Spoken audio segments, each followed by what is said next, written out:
Hello, everybody. Happy Wednesday. Today is April 17th. I am so excited to hang out with y'all tonight, plus have our special guest.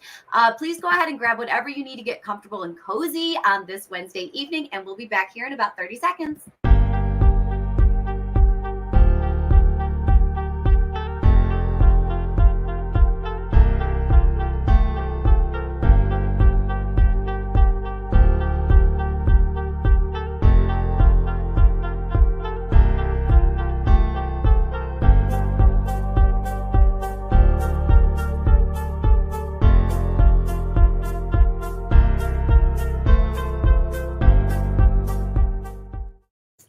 All right, everyone. We are so excited to be back this Wednesday evening.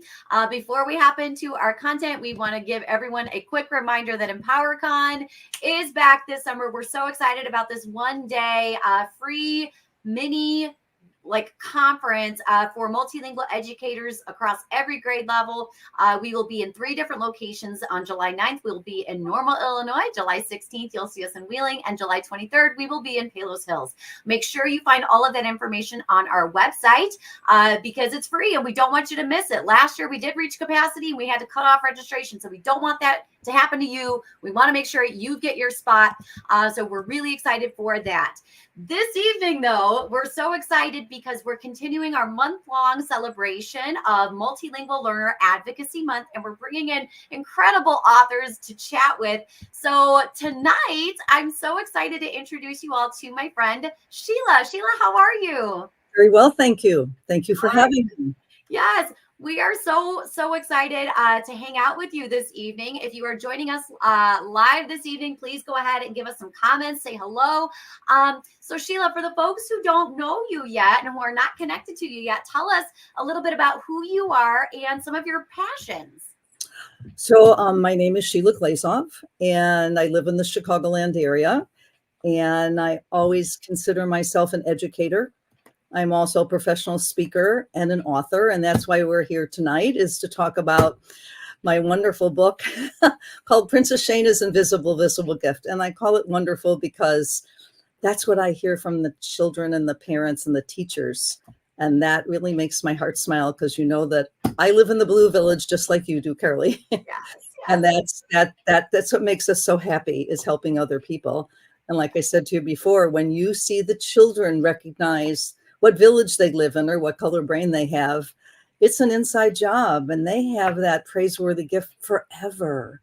It's so remarkable, and it gives them attributes and abilities and the strengths to deal with what our children deal with today. And what they can do that themselves and not figuring that out because their parents or their grandparents or their teachers tell them, but they discover that. So can I just read something to you very quickly from a 5th grader from Arlington Heights? I did an enrichment program with his teacher. It was for a whole semester, and I worked with this lovely lady for several years, and it was so joyful. But Max was really very special, and it was in the story, on the 2nd day of the 2nd month of the new year, the princess is born, which is actually my birthday and my youngest grandson's birthday. So he wrote, before you open this up, I want you to know how much of an author you mean to me. You are an author who brightened my path, who let me think, who made me strong, and who let me be the way I am. Thank you, Max. Wow. Right. That's 11th grade boy. And the 5th grade boy who's 11. And to me, he came from the Green Village. So the Green brain people are not expressive of their emotions. They don't wear their hearts on their sleeves the way we blue people do. They keep everything tied to the vest. So when he could express himself like that, and it wasn't really about me, Carly, it was all about him reading the book every week and what he discovered about himself. Oh. That's what we love doing. So I keep that on my desk. Oh. And Max now is probably in college, you know, I will always remember him. And I know from doing my program with my books that I used to do with my college roommate in New York, I would go there every other month. And we always said what we did with the children with Princess Shayna transformed them. Oh.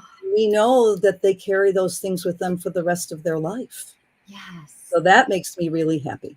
Absolutely. Oh my goodness. Oh, what a beautiful reminder of just the impact of the work.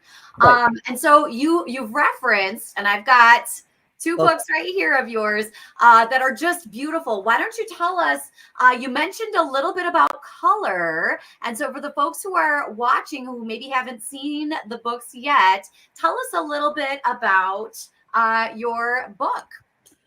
So what color is your brain if you've taken the Myers-Briggs type indicator is Myers-Briggs, but it's easier for people because I've discovered from my third graders in the 60s that I was dyslexic.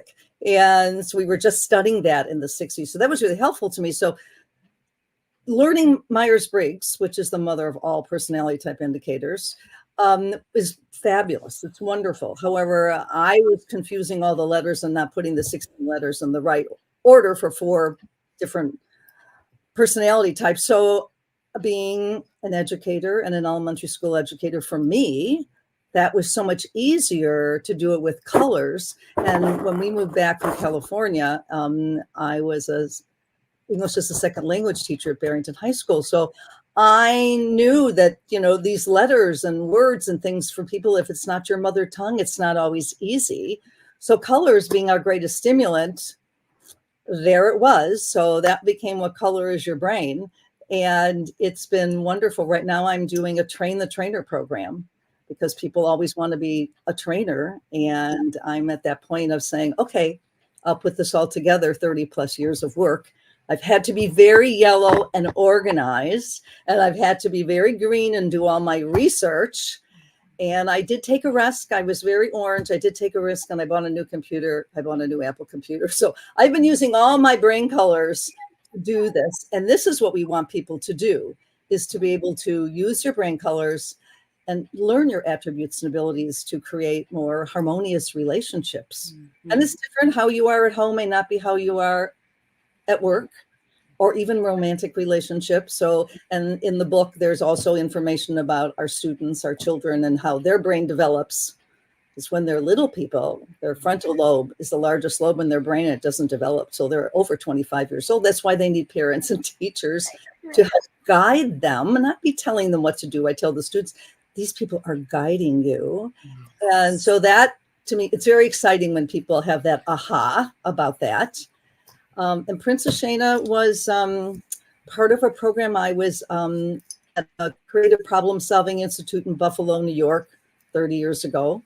And after that certification for a whole week, your creativity is gone and you just want to relax. So I went to a storytelling class. And the teacher just had beautiful photos from we used to have big calendars on the wall with beautiful photos, right? Not on our computer. And she just said, pick a picture and start writing.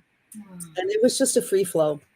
And that was Princess Shayna. And it just came out. And it was, for me, a way of sharing this with the children. And that was, she had her birthday. She's 27 years old. And I love that she's still used in schools. And now the 4th musical is being produced at the Rouse Center in Crystal Lake. Wow. So, yes, that's very, very exciting. It's very exciting. So to me, they do a truck and bus, which means they take a truck with the props and a bus with all the actors, and they will take Princess Shayna to the schools, as well as having it in the theater. Wow. So for me, just sharing it is just joyful. You're always a teacher. You're always a teacher. Once you're a teacher, you're always a teacher. That never leaves you.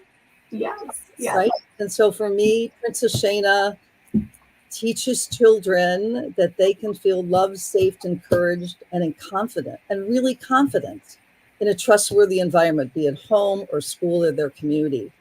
And isn't that what we want to do for them as educators? Absolutely. Them that trust. And Princess Shayna is a strong young woman. She isn't and lost in the woods. She sees how the villagers come to the castle and how they get along so well in the castle, but then they go home and they've built walls around their villages. Mm-hmm. Look at our communities. Everyone lives in a walled community. And she visits all the different villages, the 4 different villages, on her vision quest to give them the opportunity to discover their own praiseworthy gifts. and tear down the wall, which is what they do. They tear down the wall and they wind up building a path to the next village. And then finally, they have to go back through the forest of fear. Mm. And the forest of fear is where me, evil, and villain, because when we're not esteemed and live in the forest of fear, we are all about ourselves, me. We become those villains. Sometimes, sadly, we do evil things to ourselves and other people. So the children learn how to deal with those things when we're shadowed, because she has a cloud of chaos over the kingdom of kindness.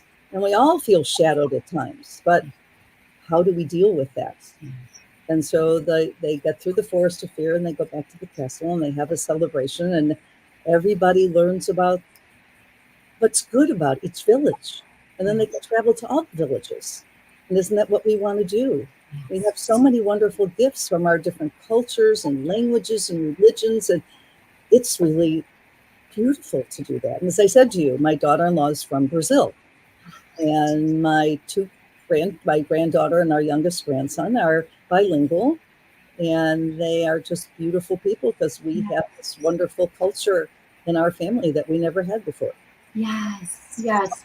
And I love that so much because our languages are so beautiful. They're very tied, right, to our identities. And we talk about that a lot at the IRC is how we can create like school environments and learning environments that feel linguistically safe and linguistically inclusive. And I really think there are so many different elements of your work that help to amplify that message, right? Of utilizing and amplifying our unique gifts and all the different pieces of who we are, and also recognizing the unique gifts and skills and assets that others around us have. So I think there are just so many beautiful ties to your work as we advocate for all students. Exactly. And I didn't realize in 1997 when Princess Shayna was published that I had inadvertently, just I think because of how I was raised, that Citrine is a woman who there's so many different things you can say about her. And you could say that she's Brazilian. You could say that she's from the Middle East. She is very interesting of what she says and what she does in the Yellow Village. And Citrine is a gemstone, because I say that all the village people are gemstones. You're a multifaceted gemstone depending on the setting that you're in. And so the children who have a Hispanic background all relate to Citrine. They all say, oh, that's me.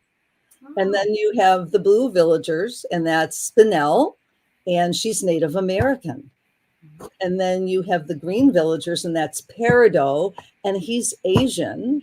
And then you have Ped Paracha, which is a gemstone, an orange gemstone, and he is African American. And so I brought in everybody because that is what America looks like. And that's what makes us beautiful. And I see that because of my grandchildren and their mother being a true Brazilian, being African, Indian, Portuguese, and Italian. So they relate to all of that. Yes.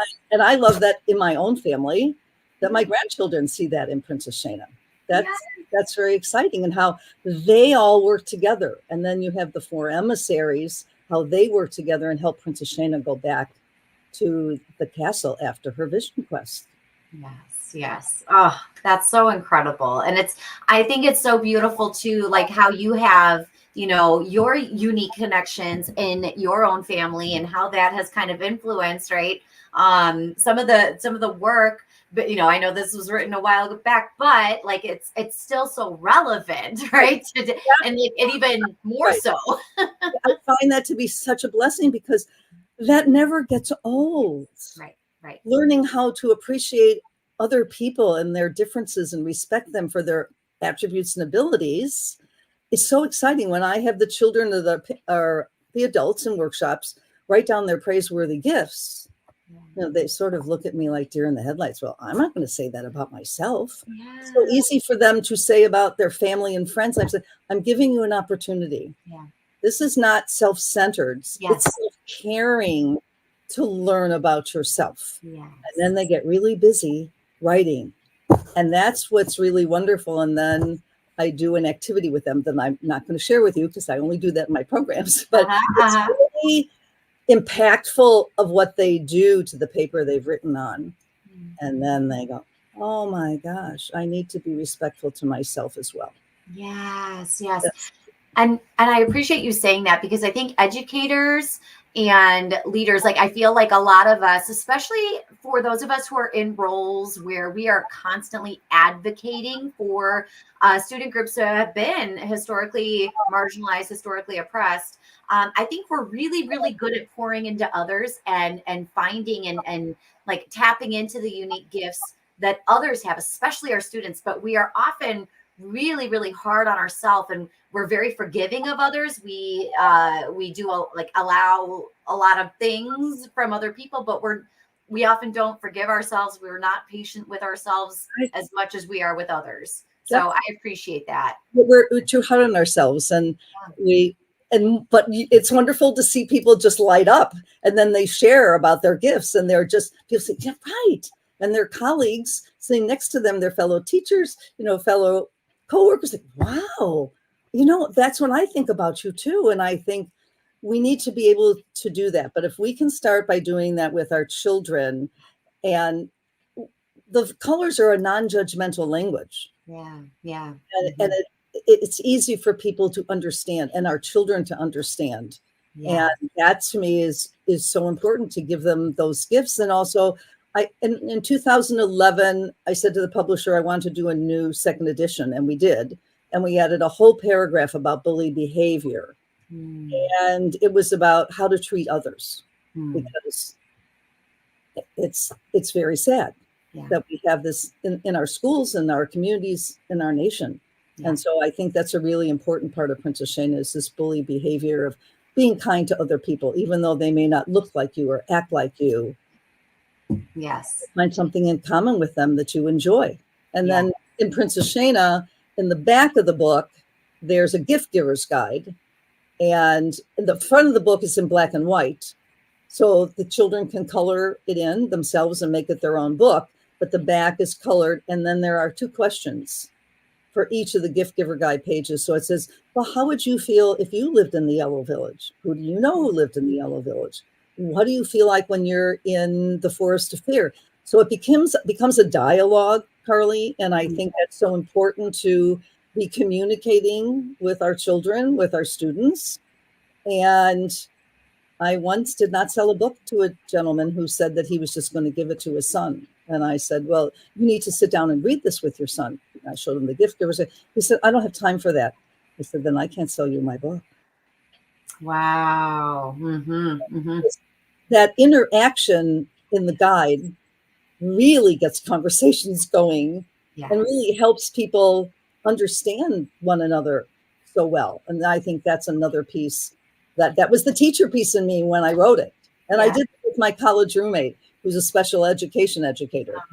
And so between Michelle and I, and she doing this in her class, which was an inclusion class, we're very blessed to have had that experience. Right. It's wonderful. Just wonderful. That's fantastic.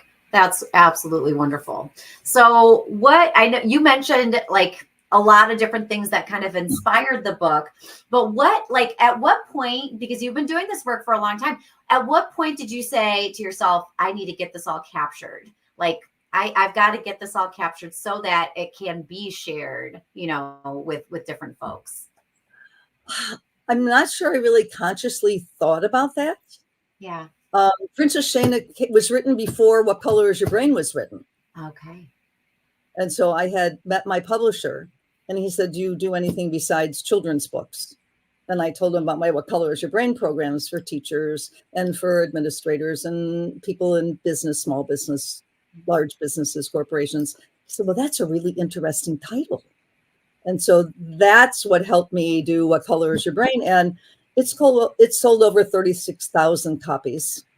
Wow. So I'm happy about that. And I'm excited. I'm excited to do my Train the Trainer program, but it's very green for me to do the Trainer program. I'm, creative people love creating something, but the tedium and I'm working alone and doing that. But it makes me appreciate the green side of my what colors your brain, because I tell people you're a rainbow, just like on Princess Shayna, where there's a rainbow, that you're all those colors. Yes. And that's what makes a difference. You're a blending. You're not just one. A rainbow blends into one another. And then you use that gift that you need to do what you have to do. And that's how I also wrote the teacher's guide, because I felt that was important. And the teacher's guide came because there was another production of Princess Shayna at a wonderful theater in New Jersey. And so I thought, well, if they're selling the tickets to the teachers, let's have something that them to take home. And so we were able to do, I don't know. You don't have the teacher's guide. So here's the teacher's guide. Okay. And it just has lots of fun activities. And I use so many activities that other teachers who had used Princess Shayna really helped to make up this book. And I acknowledge them in the front of the book because I couldn't do it myself. I'm no longer in my own classroom. I go to many different classrooms. So having their ideas was one. And then I use my own teacher's guide, like for my training. I was thinking to make sure that my handouts all had something a little bit different. So I had to go back to the spelling lists of all the villages. So the teacher's guide was also helping me. I love it. Right. And so it's just part of what I do. It's so blue of me. What can I say? I love it. Right. But I love the idea of, I keep telling you how yellow I am to do things. And that's what happens is people start using their colors to describe their behavior. Yeah. And one thing that's not in the books that is in my workshops I want to share with your audience is that when you are shadowed and not feeling very good, this is my college roommate her mother's saying, which I think is wonderful. You're wet paint. Don't touch, let me dry. And we all know we have those days. Yeah. And people say, well, what's wrong? How can I help you? And you just don't want to talk to anybody. Yeah. So you just say, I'm blue wet paint. I'm green or orange or yellow wet paint. Give me some time to dry. And I love to share that with people and the children because it makes it easier and resolves a conflict like that. And then when you're ready to communicate about what's bothering you, you're in a better place. And your brain color is in a better place and you're not living in the forest of fear any longer. Yes. So, I love that. I love that as an analogy too, because I think that's super comprehensible for students, and it's a great way. It's some language for them to hold on to, like, hang on. It allows them that time and space and opportunity to regain composure and like kind of reset and recalibrate a little bit. And I know in schools today, we talk a lot about de-escalation strategies and how to, create conditions for, us to continue growing in our social, emotional, mental health skills for ourselves as adults, but also for our students. So I love that idea of equipping our students with that language, right? That I'm wet paint, I'm blue, I'm feeling blue wet paint. Like it allows that time to happen. They also will say that they feel like Evelyn. They'd come to school and they'd say, I was such a Evelyn this morning. My mom made me eat breakfast and I was such a Evelyn. And it's just so funny. But it's good because they know they were not feeling right. Or else they'll say, I'm really shadowed. I'm really under the cloud of chaos. And they use the terms, they use the story again to express their feelings and their thoughts. And it's a non-judgmental language. No one's saying you shouldn't say that. And it gives them a picture to explain themselves to the other people. Because sometimes, even as adults, we find it very difficult. Like, what's really bothering you? I don't know what's really bothering me. That I feel really shadowed, or I really feel like Evelyn. And that makes it so much easier for them. It gives them tools that they'll always have. And that's what I love, giving them those tools. So they can really handle their life better because they have so many different challenges that I never had, you never had. Lots of challenges. Absolutely. So I love that this book, it gives every different age group something to hold on to. So, I mean, I could see this work happening with our littlest learners, our youngest learners. I can see Yes, this happening in high school right. conversations. I think it's just it's timeless and it's ageless. Thank you. So when and adults too, right? Like we can pull a lot of this for our own brains and our own understanding. But when you have readers and you've sold so many copies, when you have readers kind of reading and consuming and digesting this work, what are some of the main things that you hope readers can take and hold on to from this? I think what I feel is so, again, here's my blue feelings. I think my green, but my blue is telling you how I feel, Yeah. that I want them to learn about themselves. I want them to see also in the story that Princess Shayna has her precious gifts. I want them to see their own precious gifts. And there's an intuition compass. There's a seashell to help her listen to people sincerely, which we also need very badly. And I think there's so many metaphors within the story that I wrote that I wanted people to see so they could use those tools.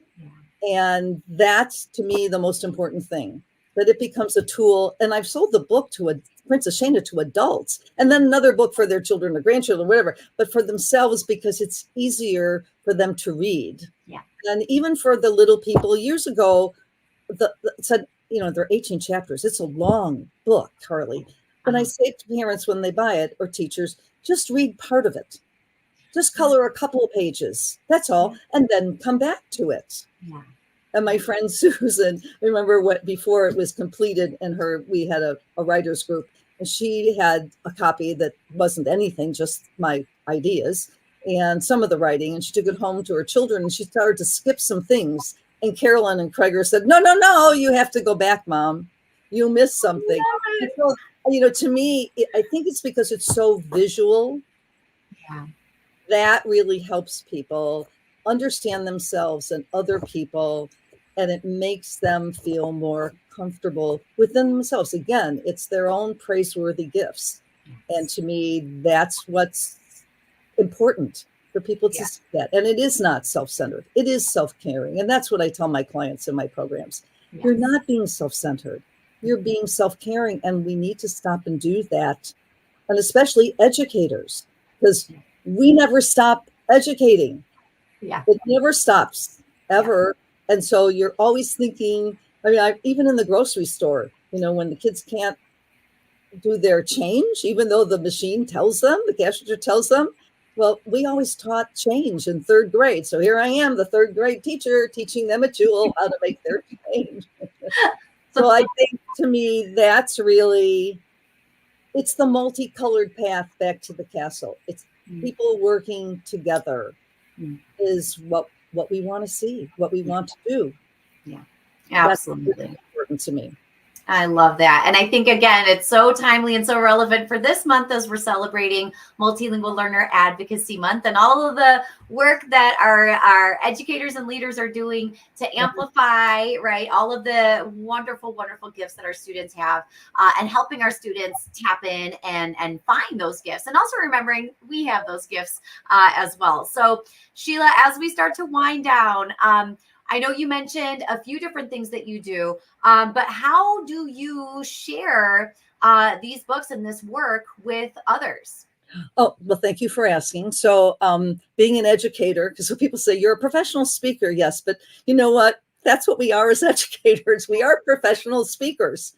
So I do present programs, workshops for people, and I'll do that, if they have a special setting, or if they want to do it online. Now I've learned about StreamYard. So for me, it's, as an educator, you really want to tell everybody. You want to share what you know to help other people. So it's my workshops, it's my books, and now the Train the Trainer program. And that to me is what's really important and what I enjoy. And people say, oh my gosh, you're still working. I said, of course, because I get to see it firsthand, and you see people's light bulbs go off. And what's very funny is in a workshop, I'll have everybody do their groups. and the yellow and the green and the orange and the blue will get to their own table to work on their handouts and then to also have a large sheet of flip chart paper, and there are questions that the client and I talk about ahead of time. So the answer. So the yellow people start right away and they number everything. It's all organized. And the blue people, I have to say to them, okay, you need to stop talking because we only have a few minutes for you to do your group activity. And then the orange people run out of paper. And when they're done, they stand up on their chairs and they say, we're done, we're done. And I have to go over to the green people and say, I know you like to work alone. But for this, I'd like you to work together. And I want you to show the other people in your group how smart you are, because those are buzzwords for the green people. And put them down on paper, so they understand about you. And that's always an aha, because they prefer to work alone. And the yellow people are always so prepared. Everything's numbered, everything's organized. The blue people want to talk about it. They'd rather not write anything down. And the orange people just want to do. So when I take the papers back to my office, people say, well, don't you want us to write our group on it? And I said, no, I don't. All I have to do is see the words you have written and how you have written it. And you'll tell me your brain color. Yeah. Really? And the kids say, and the children in school say, that's really amazing. I said, so listen, be a sincere listener, look at the people when they're talking to you and listen sincerely to what they are saying. And they will tell you their brain color. And they'll tell you what village they live in. And then you will be able to communicate with them better. And they'll be able to understand you better. And sometimes when you talk to someone, you bring out their color in them. So our blue, Carly, will bring out the blue in other people. So, and you're sort of a reflection on each other. And that's what really is exciting, that they then talk this non-judgmental language. And that's what makes me really excited and happy, because once people leave a program, you want to know that they're going to use, transfer, and apply what they've learned. And that's what I always say to my clients. It's the old thing that I learned about education years ago, is we want to transfer and apply what you've learned. Otherwise, what's the good, right? So to me, that's really exciting. So you and I, we're going to be writing colors back and forth to one another and you know exactly what I mean. And I think that helps people in their professional and their personal relationships to be able to do that.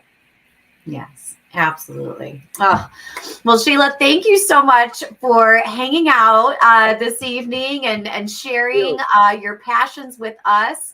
And for everybody watching, you can find the information at the bottom of the screen here if you're curious about going and checking out those books. But Sheila, thank you so much for being with us tonight. We really appreciate you. Thank you. Have a happy brain day. Bye, everyone. Bye.